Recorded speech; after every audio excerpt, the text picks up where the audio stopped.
Hello and welcome to daily cricket show. हम हैं live Sharjah cricket stadium से और आज हमारे साथ जुड़े हैं हमारे guest Sunil Kalra, cricket scholar, and Asadullah Khan, international farmer Afghanistan player and coach. सबसे पहले बढ़ते हुए हम बात करेंगे इंडिया और साउथ अफ्रीका का जो मुकाबला कल नरेंद्र मोदी स्टेडियम में हुआ। सर, सबसे पहले इंडिया कहाँ चूक गई कल, असद सर? देखिए, मेरे ख्याल में थोड़ा सा ओवर कॉन्फिडेंट थे। इंडियन टीम, इन्होंने दूसरी टीम को ऐसा ही लिया जैसे वो अपने ग्रुप मैचेस खेल रहे थे, क्योंकि ग्रुप मैचेस में टीम्स वीक थी सारी। और south Africa one of the best team जो कि कैंडिडेट है वर्ल्ड कप जीतने के लिए। तो यहाँ पे मुकाबला इंडिया ने उसी तरह, उसी एग्रेसिव वे से खेला जो कि बाद में संभाल नहीं पाए पैटर्न्स। बॉलिंग में बुमराह ने एज यूजुअल उन्होंने बहुत ज़बरदस्त बॉलिंग की, उनके पार्टनर ने भी अच्छी बॉलिंग की। लेकिन जो चेंज हुआ, स्पिनर का चेंज हुआ, जो कि पॉजिटिव चेंज था, अच्छा चेंज था, टीम का रिक्वायरमेंट था, वो चेंज था। लेकिन बॉलर वहाँ पे बॉल कर नहीं पाया, जिसकी वजह से जो हमारा जो इंडिया का बॉलिंग पेयर थे वो डगमगा गए, और जिसकी वजह से 175 रन बने। सर, आपकी क्या राय है इस पर? देखिए, over confidence was first factor, but अगर मैं टेक्निकली बात करूं, स्टेटिस्टिकली, तो आपकी अगर सबसे ज़्यादा पहली पावर प्ले में अगर आपके 50 रन के अंदर 3 विकेट्स जाते हैं, इंडिया उसके अंदर 90% कभी वापस नहीं उभरा है। वो एक आधा 2 मैचेस होते हैं, बट वो जब उभरा था इन द लास्ट 5 ईयर्स, उसके अंदर आपके पास हर चेज में विराट कोहली था, टॉप 5 अगर आप देखेंगे। इसके पास आपके पास मेच्योरिटी लैक कर रही थी आपकी। अगर हर 18 बॉल पे या हर 22 बॉलों के अंदर एक विकेट गिरे, इसका मतलब है आपके पास वो स्टेबिलिटी नहीं आती। रही बात दूसरी, उनके जो लंबे लंबे छक्के थे वो पार कर रहे थे, और हमारे कल 3 ऐसे कैचेस हुए जो 8 या 9 स्टेप्स पीछे थे। तो आपको ये देखना है कि ये पावर हिटर्स हम जो कह रहे हैं, क्या ये वाकई में पावर हिटर्स है या रुक के खेलते हैं वो? मतलब उनको क्लियरेंस पूरी नहीं हो रही थी। आपने देखा 3 कैचेस ग्राउंड बाउंड्री लाइन पे। तो ये पहली 3 विकेटें 50 बॉलों के अंदर, 50 रनों के अंदर 4 विकेटें अगर जब जाती है तो इंडिया कभी नहीं जीतती, अनलेस उसमें विराट कोहली हो। तो रही बात दूसरी, ये जो 8-10 स्टेप्स का दायरा है, ये बड़ा घातक रहा है। अगर टाप के अगर छक्का हो जाता, वो हो जाता, तो कोई प्रॉब्लम नहीं। तो इसका मतलब है टाइमिंग आपकी लग नहीं रही है, बॉलिंग आपकी पिट रही है, और फील्डिंग में आपके कैचेस पकड़ नहीं जा रहे। तो ये थोड़ा सा खतरा है। अगर एक मैच इंडिया हारती है तो बाहर हो जाती है। और अभी सर सेमीफाइनल में भी पहुंचेगी या नहीं पहुंचेगी, उस पर भी बहुत चर्चा चल रही है। आपको क्या लग रहा है? अगर आप देखा जाए कि टेक्निकली जिम्बाब्वे सबसे most economical and most devastating team है, इसके अंदर कभी आपने ऐसे सोचा था? बिल्कुल नहीं। तो इसका मतलब ये है कि आपके पास ये जो खतरे के आसार है, ये बड़े टाइट है, ये बड़े पकड़े हुए हैं। आपको देखना पड़ेगा कि आप पूरा सेट मेन्यू, जैसे एक होटल में सेट मेन्यू होता है ना, कि ब्रेकफास्ट में आपको 4-8 चीजें मिलेंगी, तो आप दुनिया को तो पता है कि 8 चीजें आपकी ऐसी परोसी जाएंगी बैटिंग में। तो उन्होंने अपनी बॉलिंग उसके अराउंड की है। आप देखो, केशव महाराज ने 1 ओवर में 3 विकेट ले लिए। हमने कल बहुत उससे बोला था कि केशव महाराज रोकेगा जरूर, रोकेगा जरूर, रोकेगा जरूर, क्योंकि ये अंदर से सब वेट कर रहे हैं, प्रिपेयर्ड है। इन्होंने एनालिसिस पे खेला है। हमारा कोच बड़ा ब्रेव है, बहुत अच्छा है, कप्तान बहुत अच्छा है प्रेस कॉन्फ्रेंस में, बट उन्होंने अपनी सारी स्टेटिस्टिक्स एनालिसिस सब दुनिया को दे रखी है। सर, आपकी क्या राय है? अभी क्या टीम इंडिया सेमीफाइनल पर पहुंचेगी, कंसिडरिंग अभी नेट रेट, रन रेट भी हमारा काफी गिर चुका है? देखिए, रन रेट से पहले तो हमें मैच जीतने हैं, इंडिया को मैच जीतना है। इंडिया को दोनों मैच जीतने हैं, जो कि एक मैच हारना था या हार सकते थे, वो हो गया, ओके। वो हो गया। लेकिन अब दोनों मैच जीतने हैं, और दोनों मैचों में से एक मैच के में हारने की गुंजाइश और नहीं है। अगर आप एक मैच हारते हो तो आउट टीम से। फर्स्ट प्रायोरिटी इसी को देनी चाहिए, क्योंकि इंडियन बैटिंग लाइनअप इतनी स्ट्रॉन्ग है। अगर वो खड़े हो गए, अगर वो ओवर्स पूरे खेल गए जो टॉप 7 हैं, तो वो आराम से बड़ा टोटल कर लेंगे। वो किसी भी टारगेट को आसानी से जल्दी चेस कर लेंगे। तो इस पे उनको हेडेक नहीं होना चाहिए। हेडेक टीम प्लानिंग में ये होना चाहिए, जैसे लास्ट मैच में जो हारी हैं, वो प्रेशर वहाँ पे आया जब लास्ट ओवर चल रहा था। लास्ट ओवर में 20 रन जो थे, वो इंडियन टीम को प्रेशर में ले आए। वो किसी भी टीम को प्रेशर में ले आ सकते हैं कि जब आप स्ट्रॉन्ग ऑपोजिशन के साथ खेल रहे हैं और सुपर 8 का वर्ल्ड कप का मैच खेल रहे हैं। तो यहाँ पे मुझे लगा कि टीम इंडिया थोड़ी सी प्रेशराइज हो गई थी, और टॉप विकेट्स भी गिरी।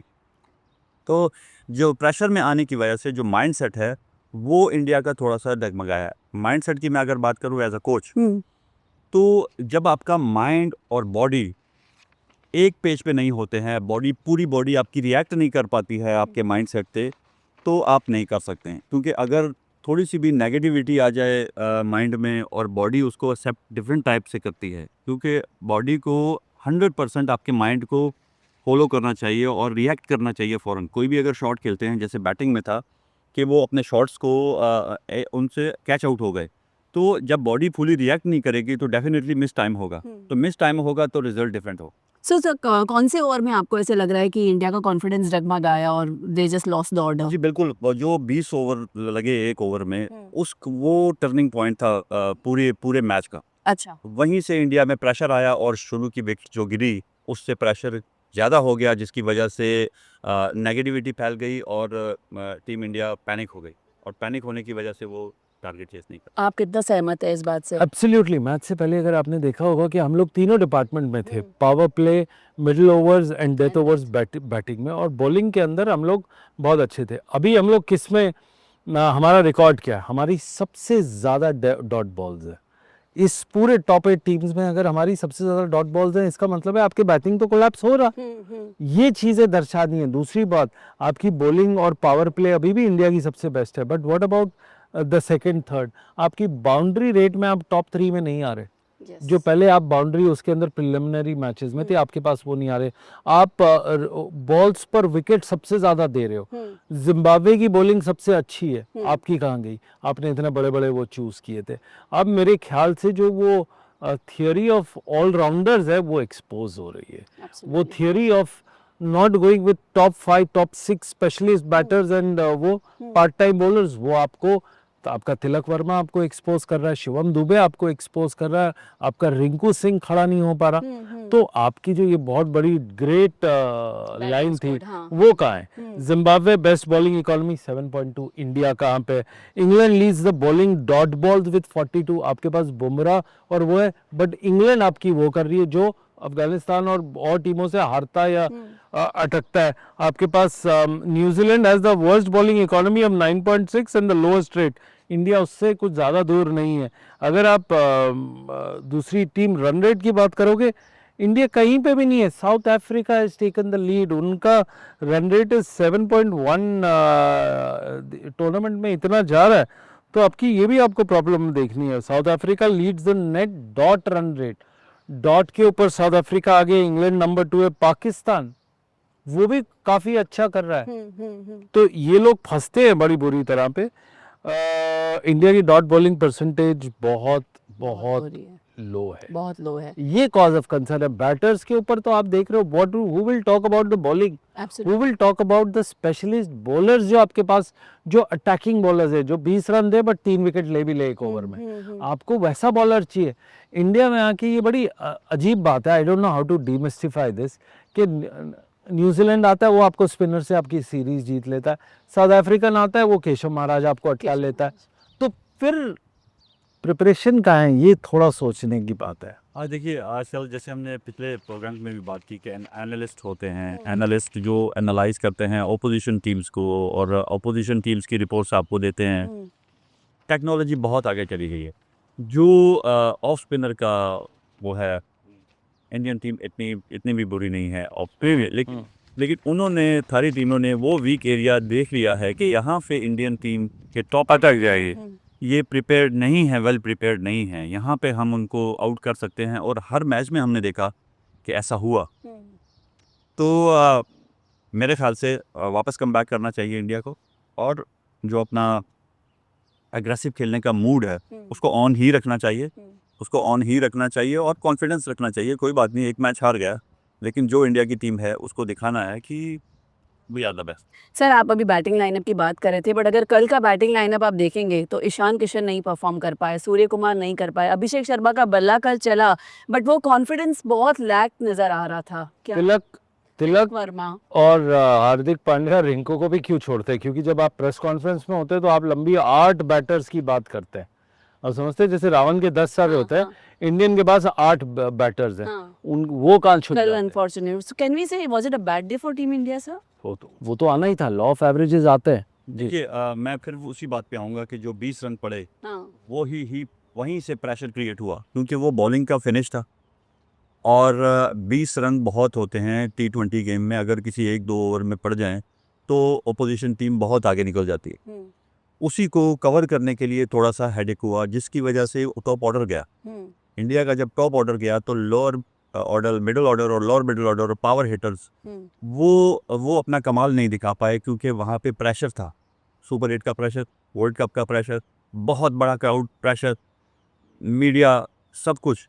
देखिए, इन सब को अगर आप प्रेस कॉन्फ्रेंस भी देखेंगे तो सारे क्वेश्चन जो कैप्टन से किए गए वो खुद ही से क्वेश्चन मार्क थे, वो खुद ही से क्वेश्चन मार्क थे। तो ऐसे सिनेरियो में अपने आप को बचाना, प्लेयर्स को बचाना, प्लेयरों को अपने आप बचाना, ये खुद ही इसमें एक बहुत बड़ा प्रेशर था। एक चेंज हमने कल देखा था, वाइस कैप्टन नहीं थे कल और वॉशिंगटन सुंदर आए थे। कितने सहमत है आप इस चेंज से? देखिए, बिल्कुल very very very good decision. मैं इसको अच्छा डिसीजन इसलिए कहूँगा, टेक्निकली ये एक बेहतरीन डिसीजन था क्योंकि ओपोजिशन में लेफ्ट हैंडर्स थे। टेक्निकली ये सही था, लेकिन बॉलर को सही जगह पे बॉल नहीं फेंक पाए, सही जगह से वो अपना वो दे नहीं पाए अपना 100%। क्योंकि आप टेक्निकली तो एक चीज़ चेंज कर सकते हो, एक अच्छा मूव कर सकते हो। इसमें अच्छा मूव ये था कि वाइस कैप्टन भी बैठ सकता है बाहर अगर ज़रूरत पड़ेगी तो। जी, अगर ज़रूरत नहीं पड़ेगी तो हम किसी को भी नहीं हटाएंगे। तो ये एक पॉजिटिव मूव था, अच्छा मूव था। वो अलग बात है कि वो बॉलर वहाँ पे परफॉर्म नहीं नहीं कर कर पाया, पाया। जगह पे बॉल फेंक नहीं पाया। देखिए संजीवनी, अगर डिसीजन अच्छा हो पर उसका एग्जीक्यूशन नहीं हो तो फिर वो डिस्कशन में फंसता है। जैसे हम लोग डिस्कशन कर रहे हैं, क्यों? क्योंकि आपका डिसीजन था ऑफ स्पिनर खिलाने का, हाँ, वो तो नहीं हो पाया क्योंकि वो चला नहीं। चला। चलता नहीं है तो बड़े डिस्कशन होते हैं। एब्सोल्युटली। एग्जीक्यूशन इन दोनों के बीच में बहुत इंपॉर्टेंट कड़ी है। बॉल अगर आप नहीं फेंक पा रहे हो तो इसका मतलब है आप प्रिपेयर्ड नहीं हो, क्योंकि आपको पता है कि ये 1.5 से 2 फीट के बीच में ये जो आपका बैटर होता है, ये आपकी लाइन और लेंथ डेलिबरेटली बिगाड़ता है। वो आपको बिल्कुल वो करता है जैसे सूर्य कुमार यादव लोगों को डिस्टर्ब करता है। इनका ये डिस्टर्बेंस का कोई जवाब ही नहीं था, इसलिए आपकी जो डॉट बॉल परसेंटेज है सबसे गंदी है पूरे 8 टीमों में। आप अगर सबसे अच्छी रखोगे पावर प्ले में, देखिए अच्छी चीज क्या है कि पावर प्ले में आपकी बॉलिंग बहुत अच्छी है। क्यों? क्योंकि वहां पे बुमराह है। क्यों? वहां पे कोई दूसरा अटैकिंग बॉलर आता है, पांड्या। बट जैसे ही नीचे आते हैं, बाकी 14 ओवर में क्या होगा? कहाँ छुपाओगे इन लोगों को? तो उनका जो वो एडजस्टमेंट होती है ना, जैसे मैंने पहले सेगमेंट में कही थी बात, सेट मेन्यू। उनको पता है हमारे ब्रेकफास्ट में सेट मेन्यू क्या है, बट हमें नहीं पता उनको कैसे डील करना है। लेकिन एक चीज़ इसमें मैं ये भी ऐड करूँगा, बिल्कुल इन्होंने सही कहा, लेकिन ऑपोजिशन जब भी होती है वो आपके वीक एरिया को देखती है कि कहाँ पे हमने अटैक करना। तो मेरे ख्याल से साउथ अफ्रीका ने भी बुमराह और दूसरों को खेला, नॉर्मली खेला, लेकिन जहाँ अटैक करना था वहाँ अटैक किया और वो सक्सेसफुल रहे। ये बात हो गई एक चेंज की। दूसरे चेंज को क्यों नहीं हम कंसीडर कर रहे? संजू सैमसन जो बाहर बैठा है वो बाहर ही बैठा है। तिलक वर्मा सर अगर आप देखेंगे तो परफॉर्म नहीं कर रहे हैं। Why are we not giving a chance to Sanju Samson? ये बात ये बताएंगे, क्योंकि मैं तो पहले जब पहली बार अभिषेक शर्मा फेल हुआ था, दूसरी बार हुआ था, तब से मैंने बोलना शुरू किया था, क्योंकि आंकड़े और पैटर्न दिख रहे थे। हम लोग बॉलिंग भी स्टडी करते हैं, हमें पता है ये कहाँ पे अटैक करेगा और इनका ट्रेजेक्टरी इन द पास्ट वो क्या रही है और कहाँ गिराएगी आपको। संजू सैमसन फंस गए। देखिए, इंडियन टीम का बेस्ट होना ही यही है। मैं जो जितने सालों से मैं फॉलो कर रहा हूँ, जब से इंडिया की टीम बहुत अच्छी होती जा रही, वो एक चीज़ कर रहे हैं कि वो अपने रोल को उसी रोल पे रहने देते हैं। सर बट अब वो रोल नहीं अदा कर पा रहे हैं लेकिन ना। उस रोल का भी तो नहीं है ना पीछे, इसको लाया जाए। अगर मिसाल के तौर पर संजू सैमसन को 1 डाउन भेजा जाता, ठीक है, और वो कल परफॉर्म नहीं करते हैं, तो फिर सारा मीडिया कहेगा यार ये तो ओपनर बैट्समैन था, आपने 1 डाउन भेज दिया, ये रख दिया। ये तो बहुत जुल्म किया उसके इसका मतलब ये है कि हमारी टीम बहुत रिजिड है, आपके कोच बहुत रिजिड है। उन्होंने एक सेट पैटर्न पे दिए। देखिए आपने अनचेंज टीम हर बार कर रहे हैं, सुपर 8 है, उसमें भी एक मैच हारे, दूसरा हारे तो बाहर। देखिए, ये तो पार्ट ऑफ गेम है। हर कोई भी अच्छा खेल सकता है, किसी का दिन अच्छा हो सकता है, कोई कहीं से अच्छा परफॉर्म करके दे सकता है, कोई किसी की परफॉर्मेंस खराब हो सकती है, लेकिन किसी को ये नहीं पता होता है कि हमारा ये प्लेयर 100% ही परफॉर्म करेगा। ये क्रिकेट में हो नहीं सकता। जब ये नहीं हो सकता है तो आपको सिस्टमैटिक चलना है, ताकि आपका लॉन्ग टर्म जो पूरा बोर्ड चल रहा है, दुनिया का सबसे बड़ा बोर्ड जो इंडिया है वो चल रहा है, उसको भी तो सिस्टमैटिक बनाना है, ताकि जो पीछे बैठे हुए हैं वो इसकी प्रेपरेशन करें कि मुझे 1 डाउन खेलना है या ओपनिंग की प्रेपरेशन करें, या स्पेशलिस्ट हम कैसे बना सकते हैं। आप जब भी स्पेशलिस्ट बना सकते हैं कि अपने रोल पे हर किसी को खिलाएं, अगर वो उस रोल पे सही नहीं है डायरेक्ट आउट। तो आप अगर इस सिस्टम को कंटिन्यूस रखेंगे तो आपके पास एक से एक बढ़कर उस रोल के लिए प्लेयर प्लेयर्स आएंगे और राइट। उनके पास बहुत सारा एक्सपीरियंस होगा उस रोल को निभाने के लिए। बहुत ही अच्छे इंसाइट्स दिए सर आपने। ये बात हो गई इंडिया और साउथ अफ्रीका की, जहाँ पर साउथ अफ्रीका बहुत ही अच्छी प्लानिंग के साथ आई और बहुत बेहतरीन तरीके से एग्जीक्यूट किया और कल का मैच जीत गए। आगे बढ़ेंगे, हम बात करेंगे सर जो दूसरा मुकाबला हुआ था श्रीलंका और इंग्लैंड का, उसके बारे में आपकी क्या राय है? इंग्लैंड ने बहुत अच्छा प्रदर्शन किया। देखिए, इंग्लैंड तो कहाँ बाहर जाते जाते वापस आ गई। हाँ। और जिस रन रेट से वो बैट कर रही है, आपको कुछ अगर स्टैट्स दिखाऊंगा तो आपके टीवी स्क्रीन पे भी आ रहे होंगे, और उसके अंदर England, India, Sri Lanka have negative middle overs run rate, but उसके बावजूद इंग्लैंड जीतती जा रही है। अब देखिए, नेगेटिव मिडिल ओवर में हो जाएगा, इंडिया टॉप करती है पावर प्ले में, बाउंड्री परसेंटेज में अगर आप देखें तो England is doing far better. Death overs के अंदर भी इंग्लैंड के पास कोई बड़ा बॉलर नहीं है, बट वो रोक के रखते हैं। एब्सोल्युटली। अब बात आती है जीतने के ऊपर या रोकने के ऊपर। मेरे ख्याल से इंग्लैंड दोनों ही कर रहा है, पहले रोकता है, रन ड्राई आउट करता है, फिर विकेटें निकलती हैं उनकी, उनको उससे कोई प्रॉब्लम नहीं है कि आप 8 विकेटें आउट करो। वो 3 ओवर भी ऑपोजिशन की अगर 3 विकेटें लेता है तो रन कम देता है। ये उन्होंने स्ट्रैटेजी निभाई है, क्योंकि उनके पास कोई बड़े स्टार्स, बड़े हिटर बेन स्टोक्स के अलावा कोई बड़ा ऐसा नहीं है एब्सोल्युटली। जो फील्ड पे रख के अकेला ले जाए। इंडिया के पास 8 है, बाय द वे, इंडिया के पास 8 है जो अकेले अपने दिन में कभी भी चल जाए। इंडिया के चल नहीं रहे, उनके बिट्स एंड पीसेस क्रिकेटर्स चल रहे हैं। हाँ बिल्कुल, अगर हम इस मैच को ऐसे नहीं लें कि स्ट्रैटेजिकली इंग्लैंड ने सिर्फ स्किल से नहीं जीता है, उन्होंने Exactly. उनको मारा है श्रीलंका को। हाँ। और देखिए, अगर हम पूरा इंग्लैंड का ये वर्ल्ड कप देखें, शुरू में वो मुश्किल से सामना, क्योंकि वो अटैकिंग मूड में थे। उन्होंने रीड किया, सिचुएशन को रीड किया, कंडीशंस को रीड किया। मेरे ख्याल में लास्ट मैच में उन्होंने ज़्यादा अच्छा कंडीशन को यूज़ किया रादर देन श्रीलंका। उन्होंने शुरू में अपनी बॉलिंग 145 बहुत छोटा टारगेट है, छोटा छोटा भी नहीं है, लेकिन डिपेंडेबल नहीं है। हाँ, आज की डेट में वो डिपेंडेबल नहीं है, और जैसे टॉप की टीम दोनों खेल रही हैं। लेकिन यहाँ पे उन्होंने जो बॉलिंग करके अटैकिंग बॉलिंग किया, यहाँ पे उनके पास सिर्फ एक ही रास्ता था कि वो हमला कर दें। उसमें वो लोग सक्सेसफुल हुए और उन्होंने टॉप की विकेट्स उड़ाई, और पीछे आके जो स्पिनर्स थे उन्होंने उनको खत्म कर दिया। आपको सबसे बड़ा एग्जाम्पल अगर कल का रन रेट वाइज बताऊं, पहले से छठा ओवर जो आपका पावर प्ले होता है उसके अंदर 6 दशमलव और उनके 5 दशमलव कुछ थे, तो उसका मतलब है 7-7 थे। बाजी कहाँ पलटी है? बाजी पलटी है 7 से 15 ओवर में। 7.67 में इंग्लैंड ने उसको एक्यूमुलेट किया। Again I am using the word accumulate और विराट कोहली टुगेदर। जब बॉल हल्की हो जाती है, पिच स्टॉप एंड स्लो होती है, तब वो एक्यूमुलेट 1-1, 2-2, आपको फिट बंदा चाहिए ऊपर भागने के लिए। इंग्लैंड ने कल ये काम किया। उसके बनस्पत श्रीलंका का देखा तो उन्होंने 5.78 किया, कहाँ 7 और कहाँ 5.78। सबसे बड़ा चेंज 16 से 20 ओवर में इंग्लैंड ने 8 रन पे मारा, स्लो विकेट होती हुई, लो विकेट होती हुई। उन्होंने कितना किया? 5.5। तो आप ये बड़ा डिफरेंस देखते जाओ, और उनकी विकेटें गई हैं। उन्होंने अपने पुराने स्पेशलिस्ट जेफरा आर्चर जो 30 से बड़े, और आदिल रशीद जो मेरे ख्याल से बहादुर शाह जफर के ज़माने से वो बॉलिंग डाल रहे हैं, इतने पुराने हैं वो, मतलब 150-200 साल क्योंकि जब पहला T20 टूर्नामेंट हुआ था तब से आज तक ये खेल ही रहे, और अभी भी विकेटें ले रहे। 2 विकेटें उन्होंने ली, जोफ्रा ने 2 ली। जोफ्रा ने ली। तो इसका मतलब क्या है कि आपका स्पेशलिस्ट चाहे बूढ़ा भी हो, उसको आप खिलाते हो। यहाँ पे 36 साल का fittest batsman in the world, best in the generation, उसको आप बिठा दो, वो 36-37 साल का। ये माइंडसेट चेंज करना, ये रिजिडिटी चेंज करने। जी कोच साहब। देखिए, इंग्लैंड को मैं हमेशा से ही कहूँगा, जैसे वो कमबैक करती है किसी भी वर्ल्ड कप में, किसी भी इवेंट में अच्छा खेलती है, वो स्ट्रेटेजिकली बड़े स्ट्रॉन्ग है, उनका मेंटल स्ट्रेंथ बहुत ज़्यादा है और बड़े डिसिप्लिन है। अगर आप कल का उनका मैच का डिसिप्लिन भी देखें, कैसे डिसिप्लिन से उन्होंने मैच जीता है, तो बाकी टीमों के भी देखिए यही डिसिप्लिन मैं इंडिया में भी देख रहा हूँ, जो फिर डिसिप्लिन है, जो कि तभी इंडिया की क्रिकेट लास्ट 15 ईयर्स में, 10 ईयर्स में बहुत डिफरेंस किया है, क्योंकि डिसिप्लिन हो गए। बाकी टीमें जैसे अफगानिस्तान है, श्रीलंका है, पाकिस्तान है, बांग्लादेश है, ये डिसिप्लिन नहीं है, कि किसी चीज़ में भी डिसिप्लिन नहीं है। अगर ये डिसिप्लिन नहीं होंगे तो कंसिस्टेंट परफॉर्मेंस कभी भी नहीं कर पाएंगे। So it's all about discipline in the game. तो हम कह सकते हैं कि इंडिया और साउथ अफ्रीका में साउथ अफ्रीका बहुत अच्छी तैयारी के साथ आई और यहाँ पर इंग्लैंड ने भी कोई भी कसर नहीं छोड़ी अपना बेस्ट परफॉर्मेंस देने के लिए।